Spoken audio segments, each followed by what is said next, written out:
कि ऐसा कौन सा तूफान आ गया कि नीतीश जी ने सत्ता परिवर्तन करने के लिए लालच में आकर तेजस्वी के साथ गठबंधन किया है। क्या कारण बना आखिरकार नीतीश कुमार ने भाजपा से गठबंधन क्यों तोड़ा?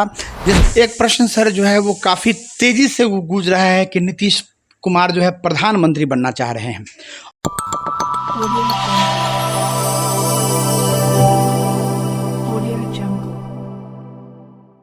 नमस्कार, आप देख रहे हैं नया बिहार न्यूज़ में अमित विक्रम। बिहार में सत्ता परिवर्तन हो चुका है। मुख्यमंत्री चेहरा तो नीतीश कुमार हैं, लेकिन गठबंधन के साथी बदल गए हैं। कल तक जिस पार्टी को बदनाम करके जंगल राज की याद दिलाकर वोट लेते थे, आज उसी दल के साथ पुनः सत्ता में वापसी कर रहे हैं। आठवीं बार बिहार के मुख्यमंत्री के रूप में शपथ ले रहे हैं और तेजस्वी यादव जो राष्ट्रीय जनता दल के नेता हैं वो उप मुख्यमंत्री बनने जा रहे हैं। बिहार की राजनीति विगत 3-4 दिनों से लगातार सुर्खियों में रही है। पूरे देश की नज़र इस राजनीति पर रही है और दूसरी तरफ भारतीय जनता पार्टी जो अब मुख्य दर्शक बनकर नीतीश सरकार को देखेगी 2020 में विधानसभा चुनाव में, जिससे जो नरेंद्र मोदी ने नीतीश कुमार का प्रचार किया था, आज वही नरेंद्र मोदी की पार्टी विपक्ष में बैठने को तैयार हो गई है। काफ़ी कुछ हुआ है, काफ़ी आरोप और प्रत्यारोप ही लग रहे हैं। पलटू राम कहा जा रहा है बीजेपी के नेताओं के द्वारा, सांप कहा जा रहा है, नीतीश कुमार के बारे में बहुत कुछ कहा जा रहा है, लेकिन कुछ बातें ऐसी हैं जो पर्दे के पीछे है। क्या कारण बना आखिरकार नीतीश कुमार ने भाजपा से गठबंधन क्यों तोड़ा?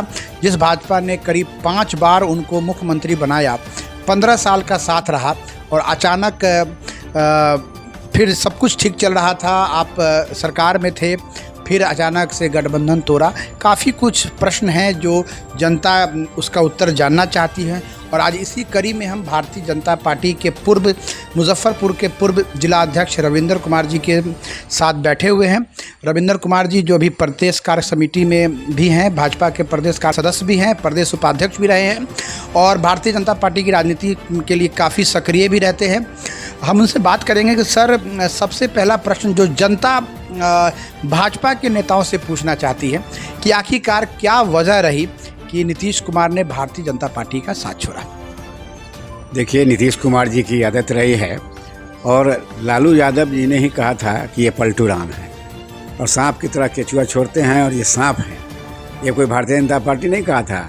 जिस लालू प्रसाद यादव ने इनके बारे में कई टिप्पणियाँ की, अभद्र टिप्पणियाँ की, और उसी राजद के साथ इन्होंने पुनः अपना गठबंधन बनाने का काम किया है और भारतीय जनता पार्टी 2020 के चुनाव में जिसके बदौलत भारत के प्रधानमंत्री नरेंद्र मोदी जी ने यहाँ 52 सभाएं की बिहार में, और उस सभाओं का परिणाम ये हुआ कि ठीक है, उनकी संख्या कुछ कम हुई और भारतीय जनता पार्टी की संख्या बढ़ी, लेकिन इसके बाद भी हमारा शीर्ष नेतृत्व यह निर्णय लिया कि नहीं, उनकी संख्या कम है लेकिन नीतीश ही हमारे मुख्यमंत्री होंगे, हम उनके साथ सत्ता में रहेंगे और मिलजुल कर सरकार बनी। तो जो गठबंधन बना और भारतीय जनता पार्टी और जदयू की गठबंधन बनी, उसमें अन्य छोटे दल भी, हम भी थे। बिहार की जनता यह पूछ रही है अभी कि ऐसा कौन सा तूफान आ गया कि नीतीश जी ने सत्ता परिवर्तन करने के लिए लालच में आकर नीतीश के साथ तेजस्वी के साथ गठबंधन किया है। यह नापाक गठबंधन बिहार के जनता के लिए शुभ नहीं है, अशुभ है और बिहार की जनता आने वाले आगामी चुनाव में इसका जवाब देगी। सर, आप कह रहे हैं कि ये गठबंधन नापाक है और अच्छा गठबंधन नहीं, लेकिन नीतीश कुमार जी का आरोप है कि भारतीय जनता पार्टी जदयू को कमज़ोर कर रही थी। चिराग मॉडल की बात हुई है कि चिराग मॉडल को अपनाकर चिराग पासवान को 2020 के विधानसभा चुनाव में आगे करके जदयू को कमज़ोर करने का काम किया था बीजेपी ने, और पुनः आरसीपी सिंह जो जदयू के पूर्व राष्ट्रीय अध्यक्ष भी रहे हैं, केंद्रीय मंत्री भी रहे हैं, उनको आगे करके भाजपा जो है वो जदयू को कमज़ोर कर रही थी। तो आखिरकार आरोप तो नीतीश कुमार भाजपा पे लगा रहे हैं। उनका काम है, लगाएंगे ही ना, क्योंकि उन्होंने तो अपना सत्ता परिवर्तन किया है, गठबंधन को तोड़ा है, तो वो अब क्या कहेंगे। आरसीपी उनके बड़े चहेते में से थे और उन्होंने ही नाम दिया कि हमारे दल से जब दूसरा मंत्रिपरिषद का विस्तार हो रहा था भारत के सरकार की, तो नीतीश जी से मांगा गया, हमारे गृह मंत्री जी ने फ़ोन किया और उनसे नाम मांगा तो उन्होंने कहा कि आरसीपी को बना दीजिए। वैसे ललन जी भी अच्छे लोग हैं, लेकिन थोड़ा सा उनको देखना पड़ेगा, उनके लिए भी सोचिए। लेकिन प्रथम नाम उन्होंने आरसीपी सिंह का नाम दिया। तो जब आरसीपी सिंह का नाम स्वयं नीतीश जी ने दिया कि इनको मंत्री बनाइए, तो फिर इसमें धोखा का कहाँ सवाल है? धोखा तो आपने किया है ना। आप कैसे कह रहे हैं कि हमको समाप्त करने की योजना बना रही थी भारतीय जनता पार्टी? जो भारतीय जनता पार्टी आपका कम संख्या होने के बाद भी आपको मुख्यमंत्री बनाया। अभी हाल में प्रधानमंत्री आए बिहार विधानसभा के सेनेटरी जुबली मनाने में, शतकीय जुबली में, तो उन्होंने भी यह कहा कि भाई नीतीश से अच्छे कोई नेता बिहार में नहीं है और हमारे सबसे अच्छे मुख्यमंत्री हैं नीतीश जी। उनकी बड़ी बड़ी प्रशंसा की। जब प्रधानमंत्री कह रहे हैं कि नहीं साहब नीतीश जी हमारे नेता रहेंगे बिहार में और इनके सिवा कोई और नहीं है, आपकी प्रशंसा की जा रही है, प्रधानमंत्री कहीं आपके में लेग नहीं मार रहे हैं, आपकी प्रधानमंत्री से अच्छी बात हो रही है, तो फिर क्यों आपको लग रहा है कि आरसीपी सिंह के द्वारा हमको छोटा करने का काम किया जा रहा था, हमको बर्बाद करने का काम किया जाता? ये सरासर उनके मन की आशंका है, ये इसमें कोई दम नहीं है। तो फिर क्या कारण, अब वजह, जैसे भाजपा से नीतीश कुमार 15 साल तक साथ रहे, 5 बार मुख्यमंत्री रहे भाजपा के समर्थन से। पहले बड़े भाई छोटे भाई की बात होती थी, 2020 में ये भी समीकरण बदला, भारतीय जनता पार्टी 74 सीटों के साथ बड़ी पार्टी बनी, फिर भी नीतीश कुमार को मुख्यमंत्री बनाया। तो क्या वजह क्या रही? मतलब वजह स्पष्ट नहीं हो पा रहा है। भाजपा कुछ और कह रही है, नीतीश कुमार कुछ और कह रहे हैं, लेकिन जनता के मन में अभी भी काफ़ी कुछ बातें हैं जो वो जानना चाहती हैं कि नीतीश कुमार आखिरकार भाजपा से दूरी बनाकर क्यों चल रहे हैं। क्योंकि आप एनडीए के पुराने अलायंस रहे हैं, तो आखिरकार भाजपा से दूरी बनाने का वजह क्या है, स्पष्ट हम जानना चाहते हैं। देखिए, वजह सिर्फ है तुष्टिकरण। अभी आपने देखा ईद में ही गए पैदल घर चलकर तेजस्वी से आकर मिले, कल मुहर्रम था, इन्होंने गठबंधन तोड़ा। और सबसे बड़ी वजह यह है कि आने वाले दिन में नीतीश जी यह मानकर चल रहे थे कि जब सीए लागू होगा तो हम पर प्रेशर बनेगा और हमको यह कहा जाएगा कि आप सीए लागू कीजिए। ये इनकी छुपी हुई एजेंडा है, जो ये कभी नहीं चाहते हैं कि बिहार में सीए लागू हो। और यही एक रीज़न है कि वो भारतीय जनता पार्टी से छिलमिला रहे थे। छिलमिलाते हुए उन्होंने पहले कई बार उन्होंने कहा कि जातीय जनगणना होना चाहिए, हमको स्टेटस मिलना चाहिए, ये सरकार नहीं कर रही है। लेकिन मेन रीज़न जो है इसके पीछे का यही है कि साहब सीए हमको लागू नहीं करना पड़े, और इसलिए ये अपना दल बदल कर चले गए हैं तेजस्वी के साथ। तेजस्वी भी ये नहीं चाहते हैं कि बिहार में सीए लागू हो। दूसरी बात है कि जो उड़ती खबर है कि नीतीश कुमार उपराष्ट्रपति बनना चाहते थे। काफ़ी कुछ संदेशा बीजेपी के पास भिजवाया भी था, लेकिन बीजेपी ने इस प्रस्ताव को अस्वीकार कर दिया। तो शायद ये भी एक मुद्दा रहा नाराजगी का। बिल्कुल रहा। ये चाहते थे कि हमको उपराष्ट्रपति बनाएं, उपराष्ट्रपति हमको बना दें और आप सत्ता में रहिए, हमको कोई दिक्कत नहीं है। लेकिन जब संख्या बल मेरे पास है, जब स्वयं भारतीय जनता पार्टी के पास संख्या बल है, तो हम क्यों आपको बनाएंगे? हम तो आखिरकार सर उपराष्ट्रपति बनाने से क्या नुकसान था? नीतीश कुमार तो कहीं ना कहीं बीजेपी के समर्थन में थे, उपराष्ट्रपति बना देते, बिहार की सत्ता नीतीश कुमार आपको हस्तांतरित कर देते, तो बीजेपी के लिए तो ये एक सेफ पॉइंट था। फिर बीजेपी ने क्यों नहीं ये मौका अपनाया? क्यों? पूरा भारत को देखना पड़ेगा। भारत के परिप्रेक्ष्य में उपराष्ट्रपति बनेगा, सिर्फ बिहार को देखकर तो नहीं बनेगा। और इनको तो मुख्यमंत्री पार्टी बनाया ही था। भारत के चित्र को अगर देखा जाए तो उसमें कौन सा व्यक्ति सुटेबल होगा, पार्टी अपना निर्णय लिया, उसको बनाया। हम इस विषय में जाना नहीं चाहते हैं, लेकिन आपकी मंशा थी कि उपराष्ट्रपति हमको बनाया जाए, आपने संवाद भिजवाया, लेकिन पार्टी को या शीर्ष नेतृत्व को ये नहीं लगा कि ठीक है साहब, आप तो मुख्यमंत्री ऑलरेडी हैं, आप रहिए, हम किसी और को बनाते हैं। ये कोई मुद्दा नहीं है, और इसके लिए अगर इनके पास इनको दुख अगर है तो ये गलत है, यह नहीं सुना। अटल आडवाणी जी ने 17 दलों को मिलाकर एनडीए बनाया था। पहली जो सरकार बनी थी छोटे छोटे दलों के समर्थन से बनी, लेकिन बीजेपी के राष्ट्रीय अध्यक्ष जेपी नड्डा जब बिहार आते हैं और कहते हैं कि छोटे दल समाप्त हो जाएंगे, तो दो विपरीत बयान ने जो है वो कहीं ना कहीं इस गठबंधन को तोड़ने का काम किया, क्योंकि छोटे दलों के समर्थन से ही बीजेपी बड़ी पार्टी बनी है। और आज की डेट में एनडीए में छोटे दल नहीं है, चाहे अकाली दल खत्म हो गया, शिवसेना खत्म हो गया, जदयू को खत्म करने की बात आ रही थी। तो क्या ये भी एक मुख्य कारण बना है आप जदयू से गठबंधन टूटने का? नहीं, देखिए, अकाली दल में कोई भूमिका नहीं है भारतीय जनता पार्टी की, वो खत्म हो गया। उसमें भाजपा का क्या रोल है? अकाली दल स्वयं अपने करनी से गया। शिवसेना की बात अब के महाराष्ट्र में देख रहे हैं, जो शिवसेना भारतीय जनता पार्टी के गठबंधन करके जीत कर आई, वो अपने नेचुरल अलायंस को छोड़कर दूसरे अलायंस में चला गया, वो भी नापाक गठबंधन था।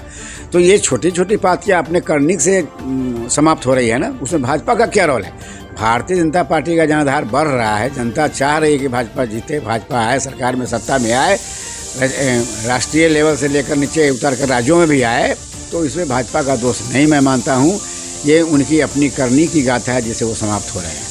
नहीं, राष्ट्रीय अध्यक्ष तो सरेआम खुले मन से जो भाजपा का जो एजेंडा जो गोपनीय होना चाहिए था उसको खुले मन से वो शेयर कर रहे हैं कि भविष्य में छोटी पार्टियां खत्म हो जाएंगी। तो कहीं ना कहीं ये भी जदयू जो एक क्षेत्रीय पार्टी है, बिहार की पार्टी है, उसको ये लगा होगा कि भाजपा की जो रणनीति है वो छोटे दलों को समाप्त करना है, जैसे पंजाब हो गया, महाराष्ट्र हो गया, चाहे अन्य प्रदेश है। तो ये हो सकता है कि कहीं भाजपा बिहार में भी वो प्रयोग करे तो ये जदयू जो है सो सेफ जोन में चली गई। नहीं, ऐसा नहीं है। राष्ट्रीय अध्यक्ष का यह अभिप्राय नहीं था, यह आशय नहीं था कि हम छोटे दल को हम समाप्त करते। उन्होंने कहा कि स्वयं छोटे दल अब समाप्त होंगे देश से। आपको याद होगा राष्ट्रपति अडवाणी जब गृह मंत्री थे तो उन्होंने पार्लियामेंट में कहा था कि रीजनल पार्टी को ख़त्म होना चाहिए, ये रिकॉर्ड में है, और 2 नेशनल पार्टियां रहनी चाहिए आमने सामने। ये छोटी छोटी पार्टियां देश की राजनीति को बिगाड़ते हैं, ये अडवाणी जी का भर्सन है। ये सही भी है कि अडवाणी जी ने नीतीश जी को लाया और कहा कि ये बिहार के हमारे अच्छे मुख्यमंत्री साबित होंगे, और उन्होंने इनको राजनीति में लाकर और अपना नेचुरल अलायंस बनाया। लेकिन आज की बदलती परिस्थितियाँ, देश कहाँ से कहाँ जा रहा है, देश की स्थिति अभी आप देख रहे हैं कितना सबल होने के क्रम में देश मजबूती की तरह आगे बढ़ रहा है। विश्व में इसकी चर्चाएँ हो रही है, विश्व में इसके नेतृत्व की चर्चा हो रही है, भारत के प्रधानमंत्री का जय हो रहा है। लेकिन आपको ये लगता है कि साहब हमारा जनाधार घट रहा है और ये भाजपा के चलते घट रहा है, तो इस सर बेईमानी। एक प्रश्न सर जो है वो काफ़ी तेज़ी से गूंज रहा है कि नीतीश कुमार जो है प्रधानमंत्री बनना चाह रहे हैं और देख रहे हैं कि एनडीए में प्रधानमंत्री की कोई वैकेंसी नहीं है, तो दूसरा गठबंधन चुने जो मुझे प्रधानमंत्री के रूप में प्रोजेक्ट कर सके। तो ये जो गठबंधन टूटा है वो नीतीश कुमार की महत्वाकांक्षा को आगे बढ़ाने के लिए किया गया है, या सिर्फ आरोप प्रत्यारोप के नीतीश कुमार ने देखा कि मैं तो मुख्यमंत्री रहूँगा ही रहूँगा, सिर्फ गठबंधन बदलना है? क्या ये आपका क्या कहना है सर? ये भी हो सकता है, मैं इस पर बहुत कुछ नहीं बोलूँगा, इसलिए कि मैं उस विषय में जाना नहीं चाहता हूँ, और नीतीश जी की क्या मंशा है अभी बाहर खुलकर नहीं आई। लेकिन जो राजनीति करता है, जो दल आगे बढ़ता है, जो व्यक्ति राजनीति में शीर्ष पर जाता है अगर क्षेत्रीय लेवल पर, तो उसकी मंशा तो होती है कि हम आगे बढ़ें। तो ये नीतीश जी की मंशा होगी, लेकिन मैं ये नहीं कहूँगा कि वो प्रधानमंत्री बनेंगे या न बनेंगे, या उनकी अभिलाषा है कि हम क्षेत्रीय दलों के साथ मिलकर एक अपने को प्रधानमंत्री के रूप में करें, ये उनका मामला है। मैं इस पर विशेष बात नहीं रहा। सर, नीतीश जी ने जब कल वो प्रेस को संबोधित कर रहे थे तो वो कह रहे थे कि भाजपा मुझे बड़ा प्रताड़ित कर रही थी। 2-3 मुद्दे ऐसे भी आए हैं, चाहे वो विधानसभा अध्यक्ष के द्वारा नीतीश कुमार जी का विधानसभा में बहसाबहसी भी काफ़ी आपको आगे बढ़ा, राजस्व मंत्री रामसूरत राय जी का भी नीतीश कुमार का जो आदेश था उसके खिलाफ काम करना। तो कुछ ऐसे मामले हुए, भाजपा के मंत्रियों ने नीतीश कुमार की बात को नहीं माना और अपना एजेंडा चलाया। तो ये भी एक कारण जो है नीतीश कुमार गिना रहे थे कि भाजपा जो है वो मेरे काम करने की शैली में दखलंदाजी कर रही थी, प्रशासनिक रूप से मुझे काम करने नहीं दे रही थी। तो क्या ये भी एक कारण बनता है? नहीं, देखिए विक्रम जी, ये कोई कारण नहीं बनता है। अगर ऐसी बात थी तो आप तो मुख्यमंत्री हैं, आपका कैबिनेट है, आपका मंत्री है। अगर आपका मंत्री आपका बात नहीं सुन रहा है तो आप ऊपर शीर्ष से तो बात कर सकते थे ना। प्रधानमंत्री को कहते, गृह मंत्री को कहते, राष्ट्रीय अध्यक्ष को कहते, जब पटना आए थे तो उनको मिलना चाहिए था, बात अपना रखना चाहिए कि आपके जो मंत्री हैं वो हमारी बात को नहीं सुनते हैं और जनता में इसका गलत मैसेज जा रहा है, गलत संदेश जा रहा है, उनको संभालने का काम करना चाहिए। और स्वयं जब आप मुख्यमंत्री हैं और आपका कैबिनेट का मंत्री भ्रष्टाचार में लिप्त है, ये आपको दिख नहीं रहा है। ये तो आप एक लांछन लगाकर ये कहना चाहते हैं कि साहब नहीं, हमारी बात नहीं चलती है और ये लोग भ्रष्ट हैं। ये गलत है। ये तो मुख्यमंत्री का दायित्व बनता है, कैबिनेट का दायित्व बनता है, जो मुखिया है कैबिनेट का, कि वो हमारा जो कैबिनेट है, हमारा जो मंत्री है वो पाक शास्त्र है, वो भ्रष्टाचार में लिप्त नहीं। अगर ऐसा है तो आप बैठिए, गठबंधन के जो बड़े शीर्ष हमारे नेतृत्व थे उनसे आपको बात करना चाहिए था, अपनी बात को रखना चाहिए था कि आपके मंत्री भ्रष्ट हैं और ऐसा कर रहे हैं। तो ये तो एक बहाना है। ये काम आपका है कि आप मुख्यमंत्री हैं और आपका कैबिनेट आपके साथ नहीं चल रहा है या गलत कर रहा है, तो इस पर आपकी नज़र नहीं है। ये आपका दोष है। नहीं, जदयू के लोगों का कहना है, मुख्यमंत्री का कहना है कि कई बार इस बारे में बातचीत भी हुई विधानसभा में, जो विधानसभा अध्यक्ष के साथ जो बहसाबसी हुई, और विधानसभा अध्यक्ष विजय कुमार सिन्हा जी ने डायरेक्ट प्रशासन पे लगाया कि मुख्यमंत्री जी जो है सो मेरी बात नहीं सुनते हैं, और इसके लिए क्या कहते हैं, ग्रामीण भाषा में पंचायती भी हुआ। मुख्यमंत्री जी और विधानसभा अध्यक्ष एक जगह बैठे और तब जाके वहाँ के डीएसपी को सस्पेंड किया गया।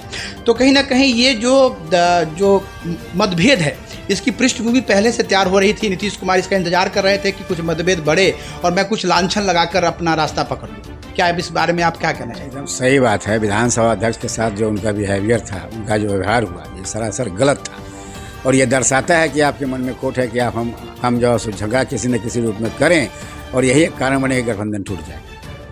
आप बताइए कि मुख्यमंत्री का काम है कि विधानसभा अध्यक्ष के साथ इस तरह का व्यवहार करेगा, उस पर उंगली उठा के बात करेगा, और आप अक्षम हैं और दिस एंड दैट। ये जो बातें हुई मुख्यमंत्री, ये बिल्कुल अशोभनीय बात था। ये मुख्यमंत्री के अनुरूप ये बातें नहीं थी। इसको बिहार की हर जनता ने इसका विरोध किया और इनके ऊपर कहा कि नहीं, ये गलत, सरासर गलत कदम उठाया है मुख्यमंत्री ने। इसको कौन अच्छा मानता है? तो ये शुरू से चाह रहे थे कि किसी न किसी तरह टकराव बढ़े और हम टकराव के कारण अपने आप को अलग कर ले, और वही आज हुआ है। तो ऐसा कोई टकराव भी तो नहीं हुआ, उसको भी भारतीय जनता पार्टी ने बर्दाश्त किया। विजय सिन्हा के व्यवहार के साथ जो व्यवहार हुआ, अभद्र व्यवहार किया इन्होंने, इस पर भी पार्टी चुप्पी साध गई, कहा कि चलिए भाई, नीतीश जी अगर हैं तो अच्छे लोग हैं, उनको हम नहीं करेंगे। कई तरह के ऐसे बातें हुई, लेकिन यह एक बहाना बनाना कि साहब भाजपा हमको ख़त्म करना चाहती है, हमारे साथ अच्छा व्यवहार नहीं करती है, ये गलत है।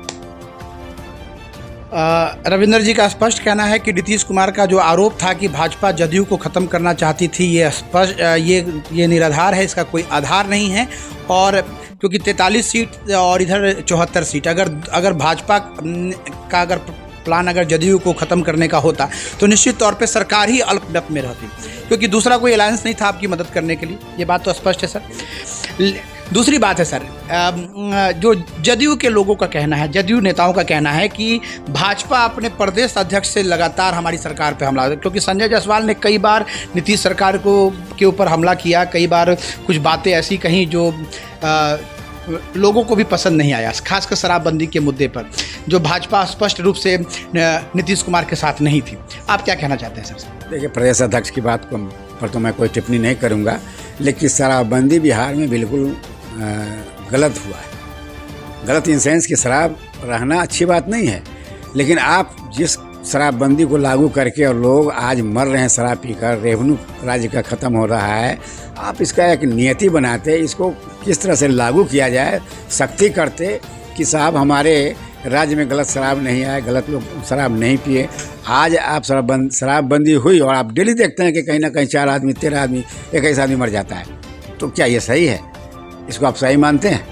ये बिल्कुल गलत है। इसका कोई ना कोई आपको बैठकर सलूशन निकालना चाहिए था। कई बार लोगों ने कहा, और प्रदेश अध्यक्ष को जो लगता था वो बोलते थे। अब प्रदेश अध्यक्ष की बात को तो हम नहीं कह सकते थे वो क्या बोल रहे हैं नहीं बोल रहे हैं, वो हमारे प्रदेश के अध्यक्ष हैं, इसलिए मैं उन पर कोई टिप्पणी नहीं करूँ। 2013 में सर जो गठबंधन टूटा भाजपा से, तो एक आरोप लगाया गया कि महत्वाकांक्षा, प्रधानमंत्री बनने की महत्वाकांक्षा, और नरेंद्र मोदी जो उस वक्त गुजरात के सीएम थे, और वहाँ से नीतीश कुमार जी ने भोज को रद्द किया, काफ़ी कुछ बातें हुई। फिर आप आरजेडी के साथ आए, और आरजेडी के साथ जो गठबंधन तोड़ा उसमें आरोप लगा कि तेजस्वी भ्रष्टाचारी हैं, भ्रष्टाचार का आरोप है, इसलिए हम गठबंधन तोड़ रहे हैं। आज वही तेजस्वी के साथ आप पुनः सत्ता में आ रहे हैं, और उस वक्त सिर्फ भ्रष्टाचार का आरोप था, अभी पेपर भी आ चुके हैं, चार्जशीट भी होने वाला है। तो क्या माना जाए? नीतीश कुमार ने अपना वसूल बदला, सत्ता में बने रहने के लिए अपने ही बातों को झुठला रहे हैं कि ना मैं किसी को बचाता हूं, ना मैं किसी को फंसाता हूं। भ्रष्टाचार पे जीरो टॉलरेंस की बात करने वाले नीतीश कुमार आज की राजनीति में कितना आदर्शवान है? बिल्कुल नहीं है आदर्शवान। शुरू से इनकी नीति रही है। ये 15 साल और इधर के 3-4 साल मान लीजिए सत्ता में रहे हैं, कभी भी हमेशा महात्मा गांधी के सिद्धांत को रखते हैं। जब कभी भी सार्वजनिक मन से ये भाषण देते हैं तो कहेंगे कि भाई हमको हमारा आचरण सही होना चाहिए, हम भ्रष्टाचारी नहीं हो, महात्मा गांधी के सिद्धांत को रखते हैं। लेकिन आप शुरू से देख लीजिए, इनके नाक के नीचे हमेशा जो है सो भ्रष्टाचार हुआ है, और आज ये साबित कर रहा है कि जो व्यक्ति भ्रष्टाचार के लिए चार्जशीटेड है, जो भ्रष्टाचारी है, बेल पर है, जमानत पर है, आगे हो सकता है कि वो व्यक्ति जेल में चल जाए उप मुख्यमंत्री रहते हुए, उसके साथ आपने गठबंधन करके सरकार बनाया है, यह कहीं से न्याय उचित नहीं है। ये दर्शाता है कि आप कुर्सी के लिए सत्ता परिवर्तन करते हैं और गठबंधन बनाते हैं। अगर मीडिया या कोई दूसरा व्यक्ति कह रहा है कि ये कुर्सी कुमार हैं, तो इसमें कोई अनुशक्ति नहीं है। बिल्कुल आप कुर्सी कुमार हैं। नीतीश कुमार कुर्सी कुमार हैं, ये रविंदर जी का कहना है। जनता भी कह रही है। पलटू राम की जो इनको टैग मिला हुआ है, पलटू राम का जो इनको टाइटल मिला हुआ है, वो नीतीश कुमार जी ने उसको पुनः प्रमाणित किया। सर, हम भाजपा की राजनीति की बात करेंगे। बोचहां चुनाव में आपकी हार हुई और एक मैसेज जो फ्लैश हुआ वो हुआ कि सवर्ण समाज, खासकर भूमिहार समाज भाजपा से नाराज है और बोचहां चुनाव में आपकी हार हुई। वर्तमान में भाजपा की राजनीति में क्योंकि ये जो गठबंधन टूटा है जदयू और भाजपा का, तो एक वर्ग में काफ़ी खुशी है, वो है सवर्ण समाज में काफ़ी खुशी है, क्योंकि नीतीश कुमार, जैसे सोशल मीडिया पे ट्रेंड हो रहा है कि नीतीश कुमार ने भाजपा को उसका औकात बताया। और अभी जो भाजपा के जो भी नेताएं हैं, आपको बिहार में शीर्ष में कोई भी सवर्ण समाज का नेता नहीं है। तो कहीं ना कहीं भाजपा जो आज बैकफुट पे आ रही है, बैकफुट पे बिहार में चली गई है, ये कहीं ना कहीं ये दर्शाता है कि सवर्ण समाज जो आपका कोर वोटर रहा है, उसको आप हमेशा दरकिनार करके उन वोटरों को आप साथ लेकर चलने का काम करते हैं, जो आपके लिए वोट नहीं मांगते, सिर्फ आपके लिए वोट गिराते हैं। तो कहीं ना कहीं भाजपा भी अपने डबल क्रॉस राजनीति में फंसी हुई है। ऐसा नहीं है विक्रम जी, बोचहां के चुनाव को आप देख लीजिए। ये सही है कि सवर्ण नाराज थे, लेकिन अगर आप चुनावी परिणाम को देखेंगे, उसका अगर रिजल्ट सीट आप उठा कर देखेंगे, तो सवर्ण ने वोट कम किया, लेकिन अगर वोट किया तो वो बेबी को किया, भारतीय जनता पार्टी को किया। हमने पूरी बोचहां के रिजल्ट सीट को देखा है और देखकर हमने अध्ययन किया है। उसमें सवर्ण नाराज जरूर थे, लेकिन वोट उन्होंने राजद को नहीं दिया और आने वाले दिन में भी ऐसा नहीं होने वाला है। लेकिन अगर भारतीय जनता पार्टी का सवर्णों के प्रति द्वेष रहता या द्वंद्व रहता, उस छंद में फंसती अगर पार्टी, तो नीतीश जी और तेजस्वी जी ने हमेशा कहा कि जातीय जनगणना होना चाहिए, जातीय जनगणना होना चाहिए, जातीय जनगणना। पूरा हमारा शीर्ष नेतृत्व से लेकर और क्षेत्रीय नेतृत्व ने कह दिया कि नहीं, हम इसको नहीं है। तो ये मंशा दर्शाता है कि हम सवर्ण विरोधी भी नहीं हैं, हम सब बहुसंख्यक विरोधी भी नहीं हैं। हम पिछड़ा सवर्णों को लेकर चलने वाली हमारी ये पार्टी है। और कहीं थोड़ा बहुत उलट सिद्ध हो सकता है, इसमें हम जाना नहीं चाहते हैं, लेकिन ऐसा नहीं है। पार्टी सर्वांगीण विकास चाहती है, सर्वोपरि चाहती है, सर्वस्पर्शी है। इसलिए भारतीय जनता पार्टी पर यह दोष लगाना गलत है। नहीं सर, जब 2 उप मुख्यमंत्री आपने बनाए, तो एक उप मुख्यमंत्री का पद किसी सवर्ण समाज को क्यों नहीं दिया? देखिए, सवर्ण समाज तो हमेशा से आप देख रहे हैं प्रताड़ित होते हुए आ रहा है, लेकिन आज भी आप जिस सवर्ण की बात करते हैं वो राष्ट्रीय जात के रूप में जाना जाता है। ठीक है, पार्टी का जो फैसला होता है, लेकिन सवर्ण मन में जरूर दुखी हो जाते हैं, उनको कष्ट होता है, लेकिन कष्ट का ऐसा कोई प्रदर्शन नहीं है तो होता है कि ट्रैक से अलग हो जाकर वोट कर दे। पार्टी अभी फुल भारतीय जनता पार्टी के साथ सवर्ण हैं और आगे भी रहें। तो कहीं ना कहीं एक जो स्टेटमेंट अमित शाह का मतलब पूर्व में चलता रहा है कि सवर्ण जाएंगे कहाँ, भूमिहार जाएंगे कहाँ, वोट तो भाजपा को ही देंगे। तो सवर्ण वोट जो है वो मजबूरी का वोट तो नहीं है भाजपा के लिए? नहीं, ऐसा नहीं है। देखिए, सवर्ण बुद्धिजीवी है, पढ़ा लिखा समाज है और वो देखता है कि साहब देश किस गति में जाना चाहता है, देश के लिए हमको क्या करना चाहिए, और इसको राष्ट्र के प्रति हमारा श्रद्धा है, हम राष्ट्रवादी लोग हैं। सवर्ण ऐसा नहीं है, ऐसा नहीं सोचता है और वो अपने हिसाब से चलता है। उसको ये ज़रूर लगता है कि कौन अच्छा और कौन बुरा है, इसका वो स्वयं परिणाम को देखता है और आकलन करके ही वोट करता है। इसलिए ऐसा बात नहीं है। मतलब राजनीति में करे कोई मलाई कोई और खाए, क्या हम बिल्कुल अलग हैं, मलाई खाने वाली बात पर हम नहीं जाएंगे, लेकिन राजनीति में स्वच्छता आनी चाहिए। राजनीति स्वच्छ हो, सरकार स्वच्छ हो, पारदर्शिता होना चाहिए, पारदर्शी होना चाहिए। हम इसके पक्षधर हैं।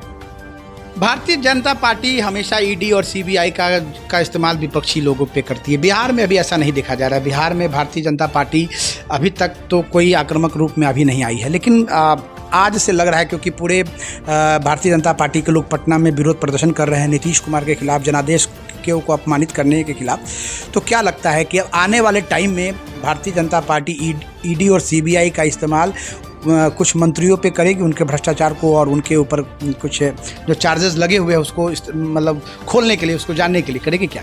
तो सरकार रहते हुए भी देखिए कि भोला यादव गिरफ्तार हुए हैं। RTIC केस जो है रेलवे का, उसमें भोला यादव जो को गिरफ्तार किया है CBI ने, उस पर और भी लोग गिरफ्तार हुए हैं। कई अफसर रेलवे के गिरफ्तार हुए हैं, उनको शोकॉज भी किया गया है। आगे भी कार्रवाई हो गई। देखिए ED कोई मतलब नहीं रखता है, ED अपना काम कर रहा है और देश में भ्रष्टाचारी जितने हैं उनको ED को पकड़ना चाहिए। अगर हम पर भ्रष्टाचार का अगर इल्ज़ाम लगा है तो मैं तो स्वयं कहूँगा कि ED आओ हमारा भ्रष्टाचार उजागर करो। तो ED जो कर रहा है, देश में अमृत काल मनाया जा रहा है, आज़ादी के अमृत काल है, 75 साल से ऊपर देश को आज़ाद हुए हो गया और इतने भ्रष्टाचारी देश में बैठे हुए, क्या ED गलत कर रही है? ED जो कर रहा है उसको जनता अप्रिशिएट कर रही है और पूर्ण उसके समर्थन में जनता है। इसलिए अगर बिहार में भी होगा तो ये कोई साजिशन नहीं होगा, ये कानून जो अपना काम करता है उसी धारा से बिहार में भी होगा। ED आएगी, CBI आएगी, सब जगह आएगी, जाएगी, जा रहा है। अब आप सर विपक्ष में हैं, भारतीय जनता पार्टी विपक्ष में है, महंगाई एक बहुत बड़ा मुद्दा है। क्या अब इस मुद्दे पे लड़ाई लड़ी जाएगी? क्योंकि महंगाई आपकी सरकार ने ही बढ़ाया है। दूध महंगा, आटा महंगा, चावल महंगा, दाल महंगा। एक समय में आपकी पार्टी ने सिलेंडर को माथा पर रख कर, और गैस सिलेंडर जब 400 रुपये का मिलता था उस वक्त कहते थे कि बहुत महंगा है, और अब 1200 रुपये का मिल रहा है। तो क्या अब जनता के मुद्दों पर भाजपा लड़ेगी या अभी भी मतलब वही राष्ट्रवाद की लड़ाई लड़ती रहेगी? जनता के मुद्दे पर भारतीय जनता पार्टी लड़ेगी। राष्ट्रवाद तो अपने पूर्ण चरम पर है, राष्ट्रवाद में बहुत मजबूत हुआ और भारत मजबूत हुआ इस मामले में। लेकिन महंगाई जो मुद्दा है ना, इसके कई कारण हैं। आप विश्व में उथल पुथल देख रहे हैं। कोरोना 2 साल रहा, कोरोना के बाद में युद्ध हो गया, युद्ध के बाद में महंगाई आज भी भारत में जो पूर्ववर्ती सरकारें हैं, भारतीय जनता पार्टी से पहले की सरकारें हैं, उनसे कम है। और अभी आप 1200 रुपया सर सिलेंडर मिल रहा है, अब आप कह रहे हैं कि पूर्व से कम है। अब आप कितना महंगा चाहते हैं? थोड़ा ये सब्सिडी पर कितना दिन चलेगा? आप मुद्रास्फीति को सब्सिडी देकर कितना ऊपर ले जाइए? डॉलर भी तो सर कहाँ चला गया सर? आपको जो डॉलर 60 रुपये था आज वो 80-85 रुपये हो गया। लेकिन भारत अभी सबसे तेजी से बढ़ता हुआ इकोनॉमिक्स है। नहीं तो भारत का सर जो विश्व बैंक का सर जो कर्ज है वो भी तो बढ़ गया सर, आपको बढ़ गया और उस अनुपात में तो नहीं बढ़ा है जो पूर्व में जितना अनुपात था। आप अगर रेशियो देखिएगा तो अमेरिका, जर्मनी, जापान, कनाडा उससे बहुत नीचे भारत है। लोन के मामले में अब श्रीलंका में हंगामा हुआ और उसका 106%, 1,06,000 समथिंग का प्रति व्यक्ति उसका कर्ज था। आज भारत में कितना कर्ज है? 24 है। तो आप देख लीजिए ना कि जो अमेरिका है, अमेरिका का भी रेपो ऊपर है, उसका जो सेंसेक्स है उसका ऊपर है, इंग्लैंड का ऊपर है, जापान का ऊपर है। जापान जैसा देश जो इतना तेज़ी से अपने इकोनॉमिक्स को बढ़ा रहा है वो भी भारत से ऊपर है। इसलिए भारत अभी बढ़ते हुए इकोनॉमिक्स में सबसे आगे है और मैं कामना करता हूँ कि आने वाला दिन में भारत की अच्छी स्थिति होगी, महंगाई भी कम होगी। अब एक तरफ किसान कहता है कि हमारा गेहूं का रेट नहीं मिल रहा, चावल का रेट नहीं मिल रहा, सब्जी का रेट नहीं मिल रहा है, और जब महंगा होता है प्राकृतिक कारण से तो हंगामा होने लगता है कि महंगाई बढ़ गई, महंगाई बढ़ गई, महंगाई बढ़ गई। कहाँ महंगाई हुआ है? पहले दूध अब आपकी सरकार सर नीतीश कुमार के भ्रष्टाचार के खिलाफ आवाज़ उठाएगी। नल जल योजना हो, जल जीवन हरियाली योजना हो, ज़मीनों में जो ये दाखिल खारिज में जो ब्लॉक और ये CO जो पैसा ले रहे हैं, अब इसकी लड़ाई लड़ेगी भारतीय जनता पार्टी? अब तो फ्री हो गया आप लोग सर। बिल्कुल लड़ेगी। और इसी में जब ED और CBI आएगा तो कहेगा जब ED भेज दिया हमारे ऊपर, CBI आ गया हमारे ऊपर, तो भाई आप तो अभी ने RCPC पर इल्ज़ाम लगाया कि इनके पास 52 गो खंड है ज़मीन का, तो आपको उसी सिद्धांत पर चलना चाहिए। और आप ही खुद सबका जांच कीजिए, जितने भ्रष्टाचारी पकड़िए, चाहे जिस दल का हो। भारतीय जनता पार्टी थोड़े कहने जा रहे हैं कि आप किसी को पकड़ रहे हैं, किसको नहीं पकड़ रहे हैं। अगर वह व्यक्ति गलत है तो निश्चित रूप से उनकी जांच होनी चाहिए और जांच तेज़ी से होनी चाहिए, भ्रष्टाचार का उजागर होना चाहिए। आप चले जाइए, कर्मचारी से लेकर ब्लॉक स्तर पर BDO, CO, थाना, सबकी स्थिति क्या है? इसके दोषी कौन है? भारतीय जनता पार्टी सत्ता में थी, लेकिन ये विभाग किसके पास है? ये विभाग तो आपके पास था ना कि कलेक्टर आप बहाल करते हैं, SP आप बहाल करते हैं, थाना को आप देखते हैं, DSP को आप देखते हैं, और सभी भ्रष्टाचार में लिप्त हैं।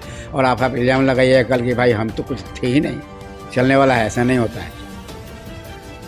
रविंदर जी ने स्पष्ट कहा है कि भ्रष्टाचार का मुद्दा कोई भी दल हो, कोई भी पार्टी हो, ED अपना काम कर रही है। भ्रष्टाचार के मुद्दे पे कोई समझौता नहीं होगा, जांच होंगी, जो अफसर पकड़े जाएंगे वो उनको सज़ा मिलेगी। लेकिन अब नीतीश कुमार के खिलाफ खुल के लड़ाई होगी, भारतीय जनता पार्टी के लोगों का कहना है। नीतीश कुमार अपने ही बनाए हुए जाल में फंसे हुए हैं। भारतीय जनता पार्टी ने उनको कोई धोखा नहीं दिया, कम सीट के बावजूद भी उनको मुख्यमंत्री बनाया। भारतीय जनता पार्टी की सबसे बड़ा त्याग यही था और इस बात को समझने की ज़रूरत थी नीतीश कुमार ने किस मंशा से गठबंधन तोड़ा है ये नीतीश कुमार जाने, लेकिन भारतीय जनता पार्टी ने नीतीश कुमार के साथ कोई धोखा नहीं किया है। आरसीपी सिंह तो एक सिर्फ बहाना थे, कहीं कोई धोखा नहीं दिया है। नीतीश कुमार का मन हुआ वो चले गए, शुरू में भी पहले भी करते आ रहे हैं, इस बार भी किया है। अब ये गठबंधन कितने दिन तक चलेगा ये देखना होगा। नया बिहार न्यूज़ से बात करने के लिए रविंदर जी का बहुत बहुत धन्यवाद।